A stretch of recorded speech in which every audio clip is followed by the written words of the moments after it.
Olá, bom dia. São 1h30 da manhã. A garganta ainda. Desculpem, a garganta ainda está reclamando.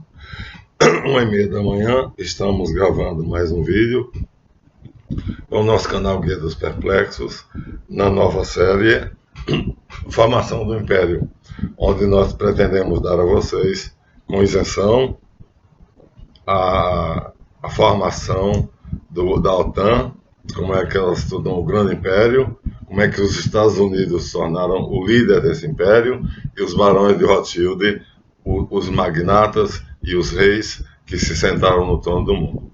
Então, usamos o livro de Isaac Sexton quase sempre, em todo o capítulo, porque ele descreve aqui a origem do sionismo, que é o que nós estamos enfocando, porque esse movimento globalista é o sionismo, então NWO, globalismo, barões de Rothschild, tudo isso, OTAN, tudo isso é sionismo. Então, estamos aqui usando esse livro. Aproveitamos primeiro para agradecer, né? Tiago, obrigado, foi o último a perguntar. Professor Marlanf, qual é o número do seu Pix? Então, já vem doação aí, né? Se ele pergunta o meu Pix, ele vai fazer a doação. Então, aos pouquinhos, os nossos alunos do Colégio Mário Caldeus estão fazendo as suas doações, já são 12. Então, Tiago, muito obrigado, né, pela futura doação, já que você perguntou, porque ainda não fez. Obrigado aos meus 8 caribus, de 37 anos atrás, e obrigado aos inscritos. Né? Então, nós estamos devagarzinho progredindo, mas principalmente fazendo aquilo que nós planejamos, dizer a verdade. Então, vamos começar o vídeo de hoje em continuação anterior, que falava de Abraão. Esse vai falar de Moisés. Por que vai falar de Moisés?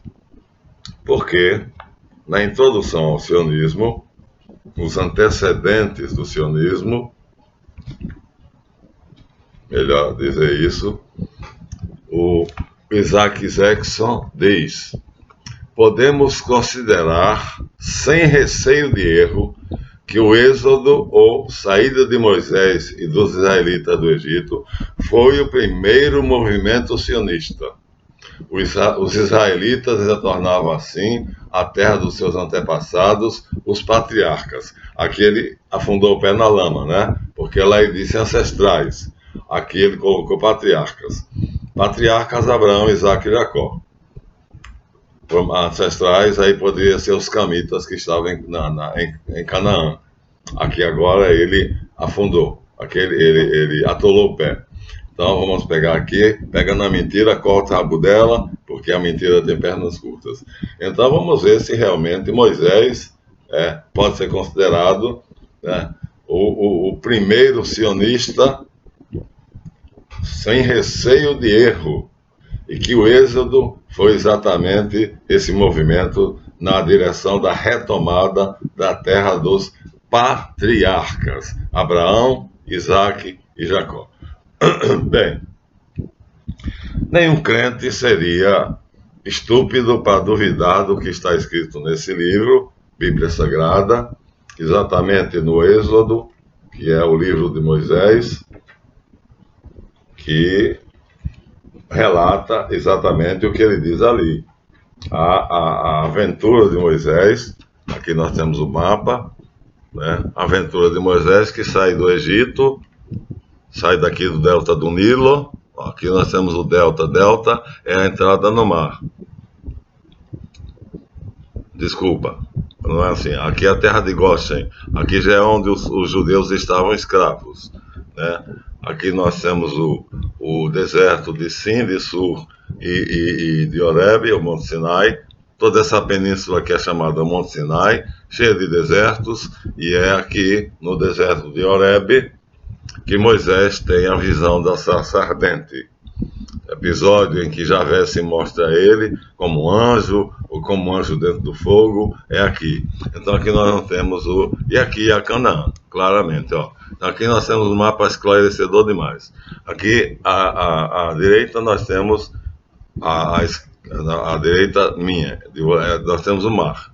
Aqui nós temos Canaã, ó, claramente. País de Cã. dos cananeus. Mas já estão aqui, ó, os Megueb, os Moabitas, tá vendo? Ó, os Amalequitas, e vamos ver se a gente encontra os filisteus, Madianitas, Galaditas. Não encontramos os filisteus. Seria interessante encontrar os filisteus, porque aqui temos Arabá, que vai da Arábia, depois. Então, seria a aventura da saída do deserto de Goshen, do deserto da terra de Goshen, e passar pelo deserto do Sinai, pela península do Sinai, e ir conquistar Canaã. Segundo o Isaac Zexon, é a primeira prova concreta de que houve um movimento sionista, ou seja, um afã, uma grande aventura, que aqui ninguém pode, nenhum crente de São Luís, eu como crente jamais negaria o que está escrito nesse livro maravilhoso, que se chama Êxodo, que é uma epopeia. Mas, gente, nós temos que levar em conta o seguinte: o que vocês nunca podem esquecer, a Bíblia não é um livro, a Bíblia é uma biblioteca, é uma coleção de livros. Ou seja, cada epopeia, cada aventura descrita na Bíblia foi tirada de uma civilização diferente, é a aventura de um povo diferente, contada do seu jeito e depois adaptada pelos judeus para constituir a sua literatura. Depois dessa adaptação, foi feito algo que aí é o pernicioso. Alguém linkou esses livros, veja bem, eram livros de povos diferentes, 6, 8, 10, 12 povos, pergaminhos, eu digo livro, mas pergaminhos, separados. Então os judeus, como falavam a mesma língua desses povos, nem se deram trabalho de traduzir, não tiveram nem que traduzir. Como já disse, Canaã, Mesopotâmia, falavam a mesma língua. Então, tiveram apenas que adaptar e colocar. Mas eram épicos, ou seja, aventuras de heróis, de civilizações separadas. Não se esqueçam disso. É fundamental para compreender a Bíblia e dar a ela o devido valor. Quando eu faço que desconstruo a Bíblia, é assim, uma agressão à ignorância daqueles que não querem levar isso em conta. Mas eu sou crente. Então aqui nós vamos ver agora, depois de ter visto a epopeia de Abraão, né, em que eu desconstruí, né, mas acontece ali, tem verdades ali incríveis, do mesmo modo que aqui também vamos desconstruir a epopeia de Moisés, ou não. Vamos ver os dois lados.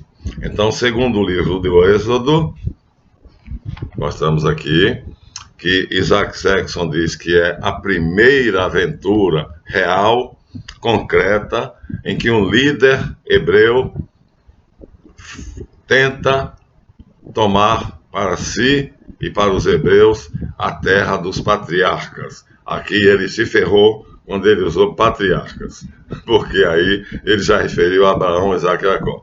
Ora, se nós lermos a Bíblia, nós vamos ver que Abraão, Isaac e Jacó recebem a promessa de Canaã. Eu darei a vocês essa terra. Depois eu disse em Jacó, disfarçadamente, não é mais Canaã, é o planeta todo.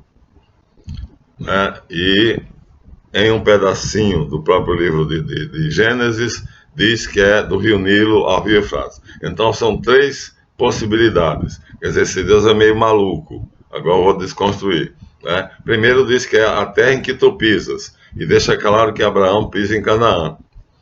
Isaac também, Jacó também.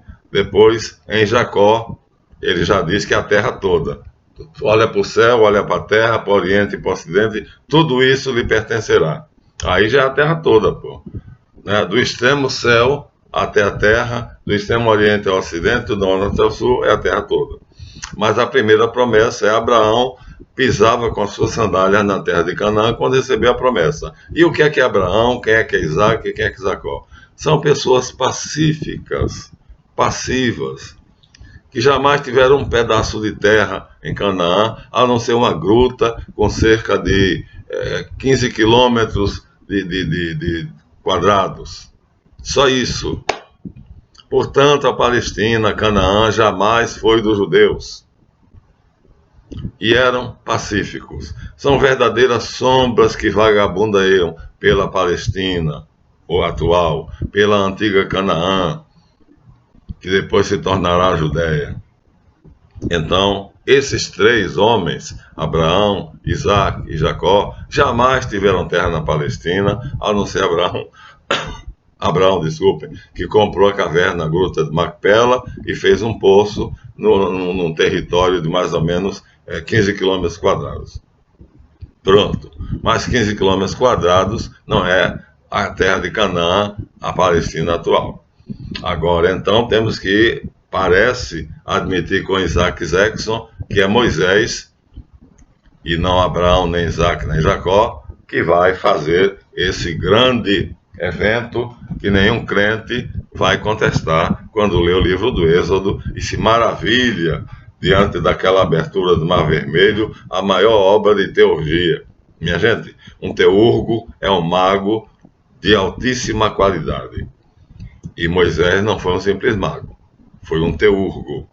Então a magia pode ser uma palavra que pega feiticeiros ou não, brancos ou negros, mas o mago já fica mais claro, e a teurgia é a magia sublime divina.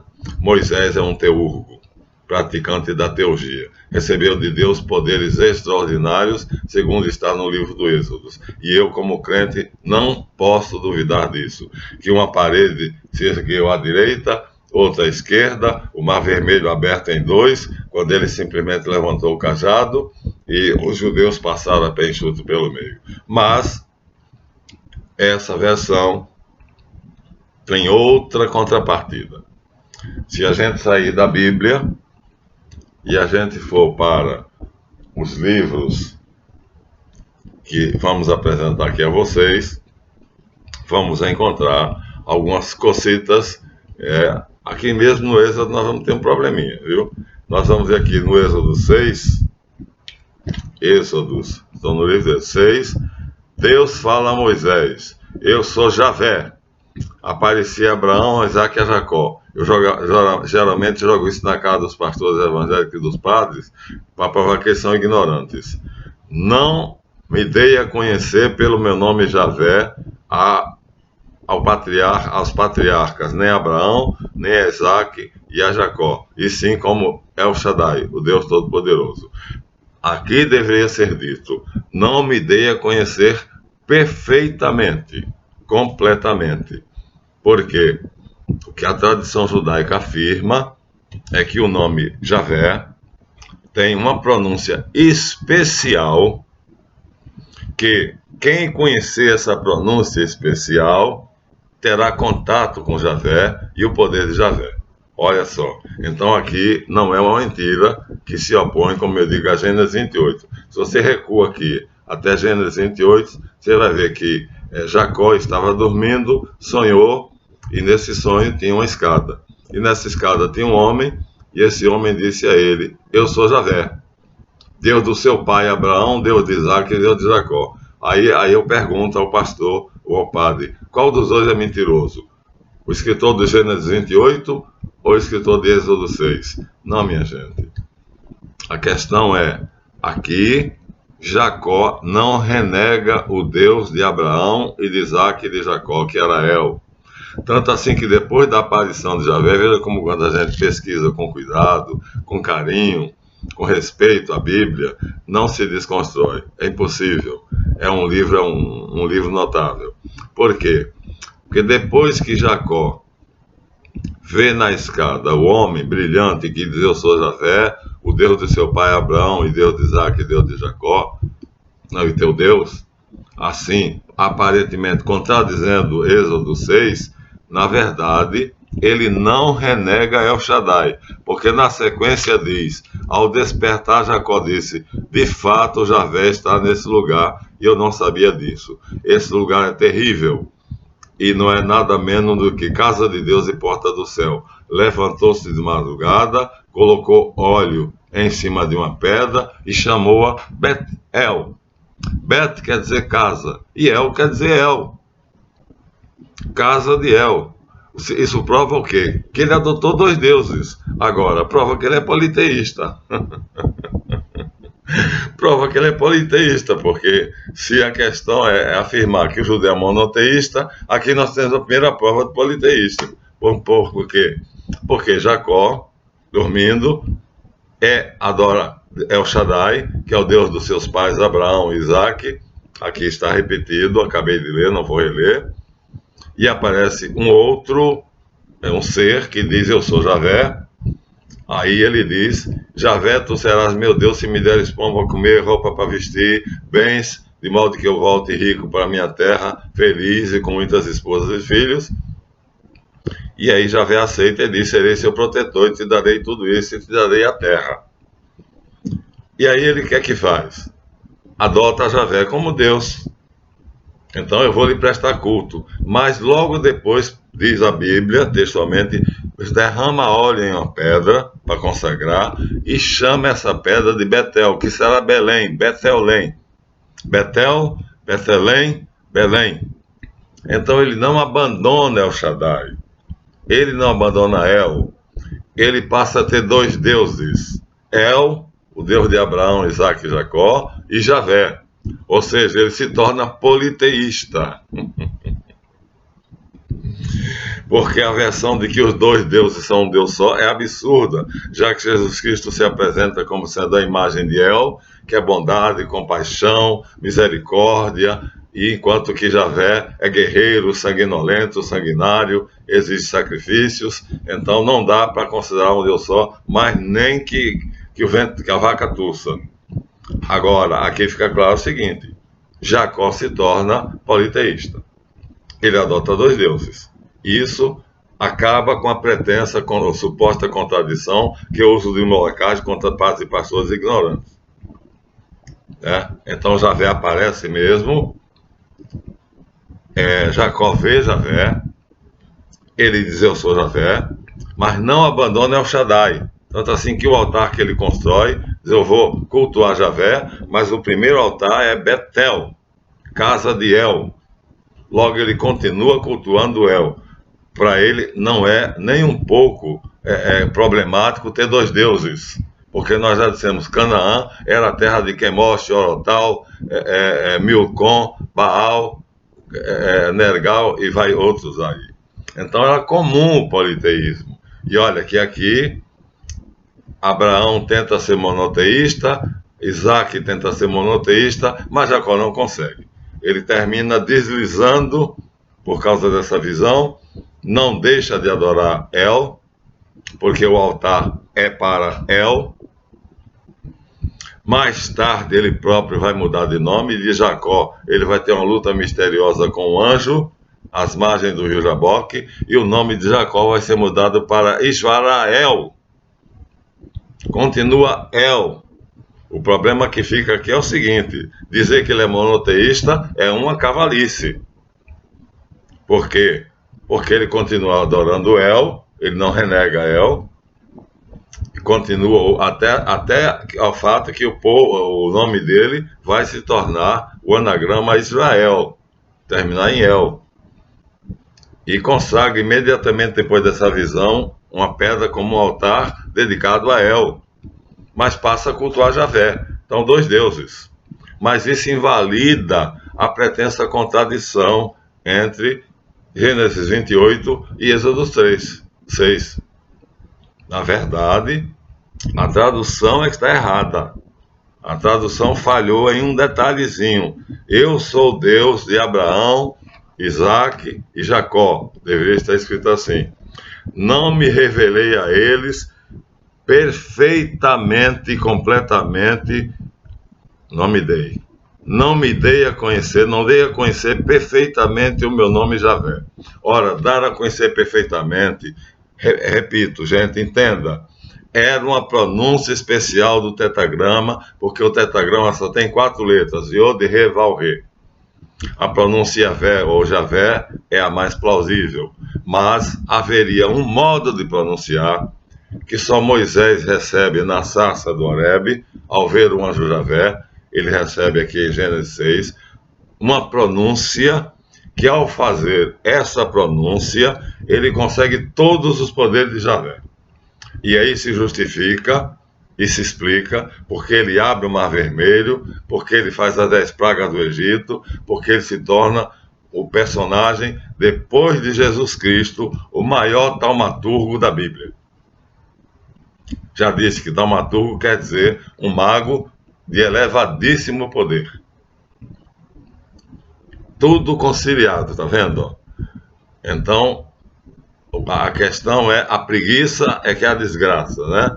Ou então, se vocês não pesquisarem nas fontes que sejam corretas. Bom, então está conciliado ali, ó.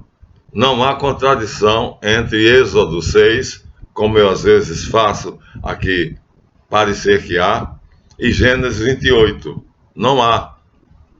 Eu não dei a conhecer perfeitamente, é a tradução, o meu nome Javé. Esse perfeitamente quer dizer uma pronúncia especial do tetragrama, que só tinha 4 letras. Então, lido, olhado assim, só tinha 4 letras, Yavé ou Javé, mas essas 4 letras supunham letras intermediárias, que uma vez conhecidas e sabidas, é o que o anjo Javé dá para Moisés, vai fazer com que o poder de Javé desça das alturas e aquele que o invocar é revestido desse poder, manipula esse poder, pode abrir o Mar Vermelho em 2 sim, pode fazer o fogo cair do céu como Elias fez, uma pronúncia especial. Era esse o segredo que Moisés conhecia, que Elias conhecia, que Eliseu conhecia, e que a Bíblia diz, aí já não é verdade, que Moisés passou para Arão, Arão passou para Eleazar, Eleazar passou para Itamar, não é verdade, porque eles não fizeram nada disso. Somos sacerdotes, segundo a Bíblia, tinham o segredo da pronúncia do nome de Javé. Não tinham. Não tinham porque quando o sumo sacerdote que segue Davi, neto de Actobe, o amigo fiel de Davi, esqueci agora o nome, mas veio de repente. Quando Davi está em perigo, ele tem lá o peitoral, ele sabe pronunciar o nome Javé, mas como eu sei. Então o que ele faz? Fugir com Davi. Ora, se ele tivesse a pronúncia do nome, a pronúncia misteriosa do tetragrama, ele pronunciaria e reduziria os inimigos a pó. Entendem bem?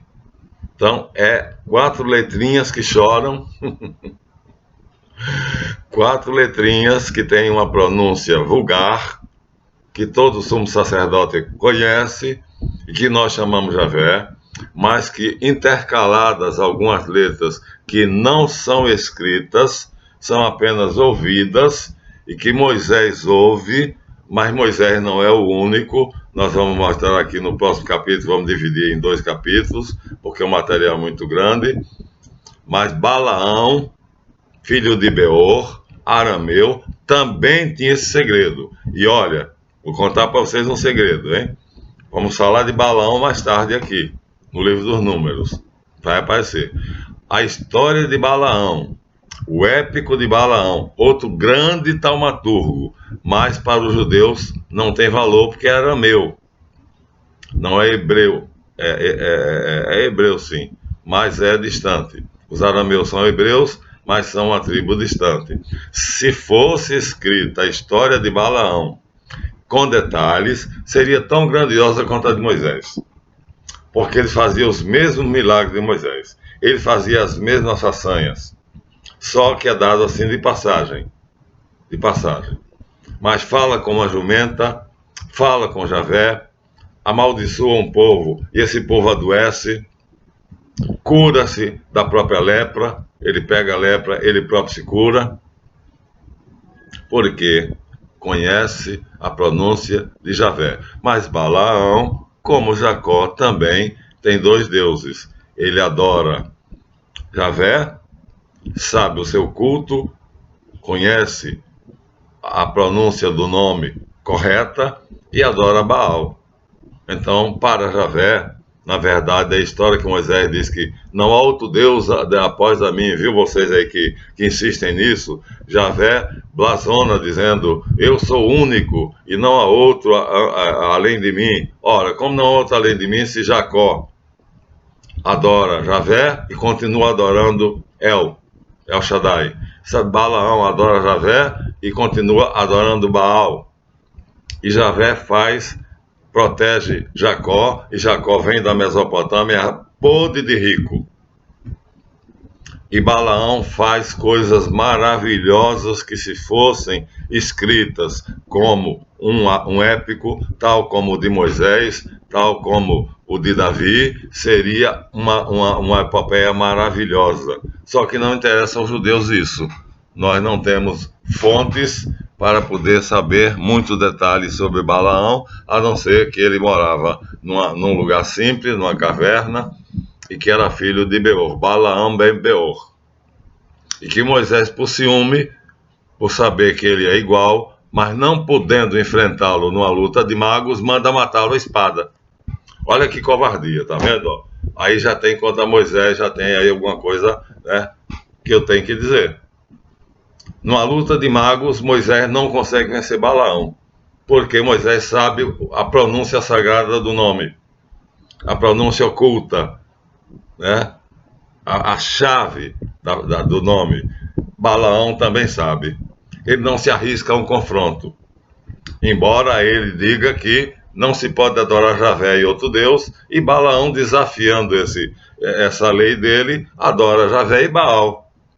Mas duvido que Moisés vai enfrentar Balaão cara a cara numa luta de magos. Não vai, não tem coragem, porque todos os dois são dois poderosos taumaturgos.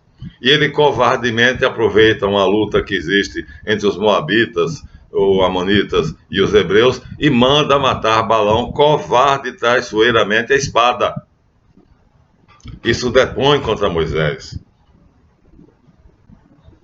Então, há um Moisés manso, doce, que sentado nas pedras de uma campina onde toma conta das cabras de Jetro, com a filha dele Séfora, que era a verdadeira pastora, mas ele pouco a pouco vai assumindo a função de pastor, e com doçura ele elogia ela, diz que ela é belíssima, e admira os montes que estão ali no território de Jetro, e se admira quando vê que o monte da sarça ardente, a teofania do Sinai em geral, não, a teofania como é que é o mapa que vai dar, são vários montes.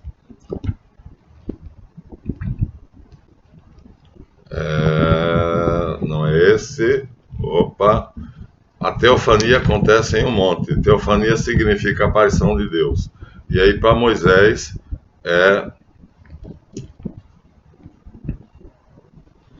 tá na ponta da língua, viu? Do Horebe. A teofania do Horebe. Então, Javé apresenta a pronúncia correta do nome dele no Monte Horebe a Moisés. Aqui há muitos, ó. A península se chama Sinai. Aqui está Canaã.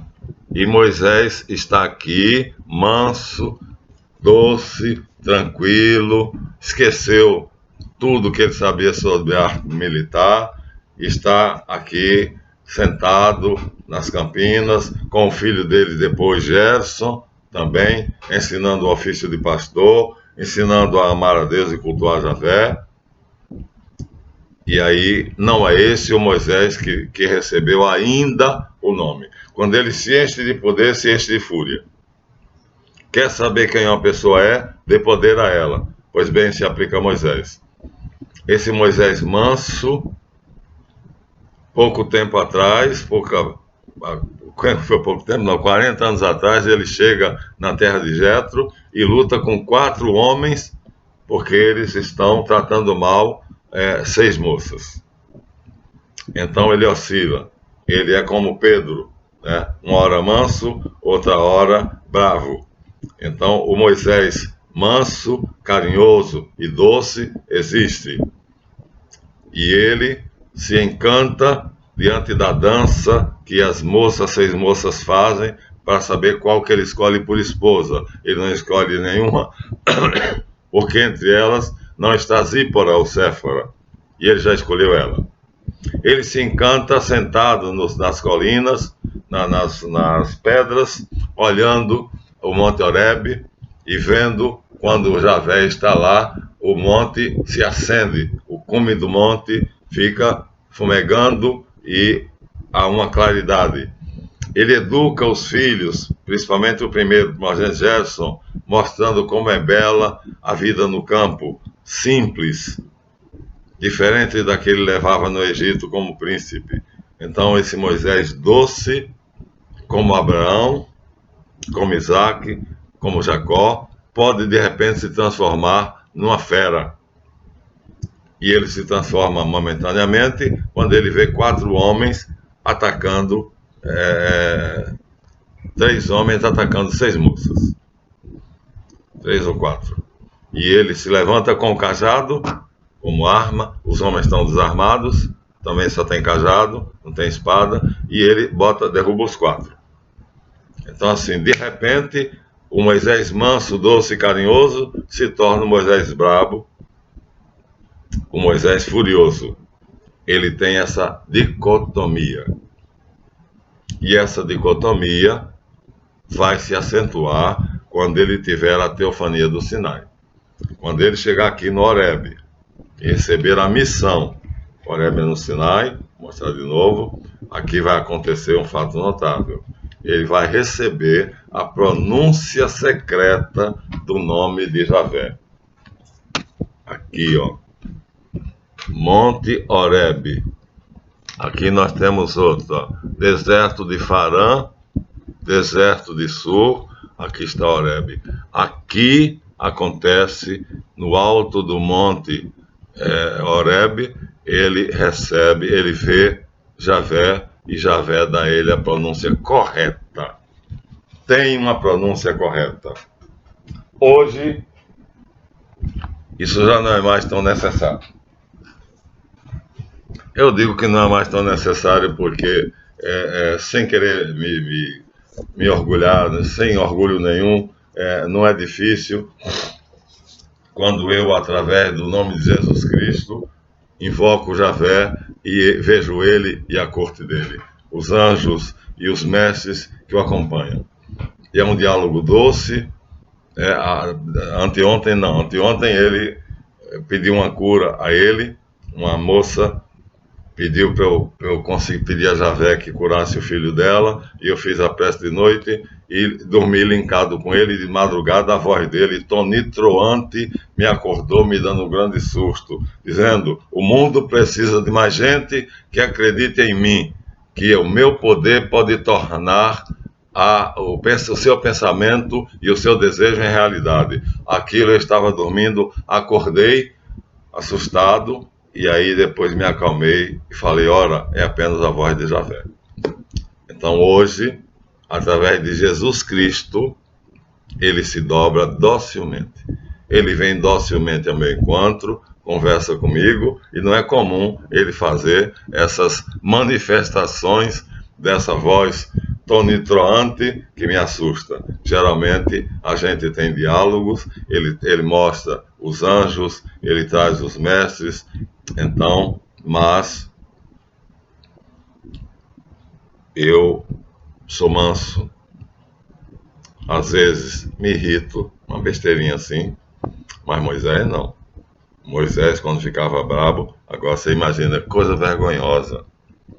Balaão ben Beor é o nome de outro taumaturgo arameu, que antes dele recebeu a pronúncia correta do nome Javé. Está no livro dos Números, vocês vão ver nos próximos livros. Porque aqui nós estamos dando a versão da Bíblia.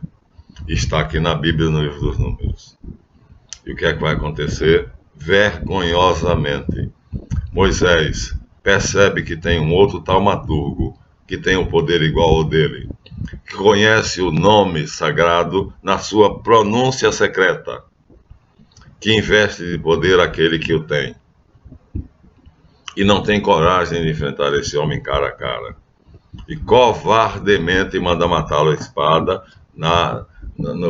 porque ele está próximo de uma batalha. E aí Moisés diz ao soldado: aproveita que ele está ali e enfia a espada nele.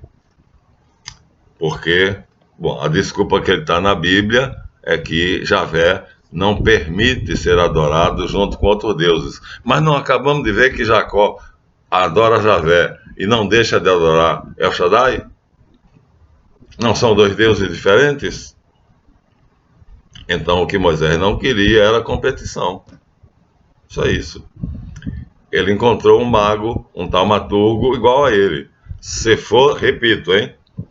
Se fosse contada a história de Balaão, o arameu, portanto, sacerdote como Jetro, mas que tinha poderes muitíssimo elevados, era um taumaturgo, era capaz de fazer maravilhas iguais às de Moisés, e Moisés arrega, não tem coragem de enfrentar esse homem, cara a cara, uma batalha de magos, e covardemente, aproveitando que ele está próximo de uma batalha, manda um soldado se distanciar do campo de batalha e atravessar uma espada. E ele morre assim, covardemente.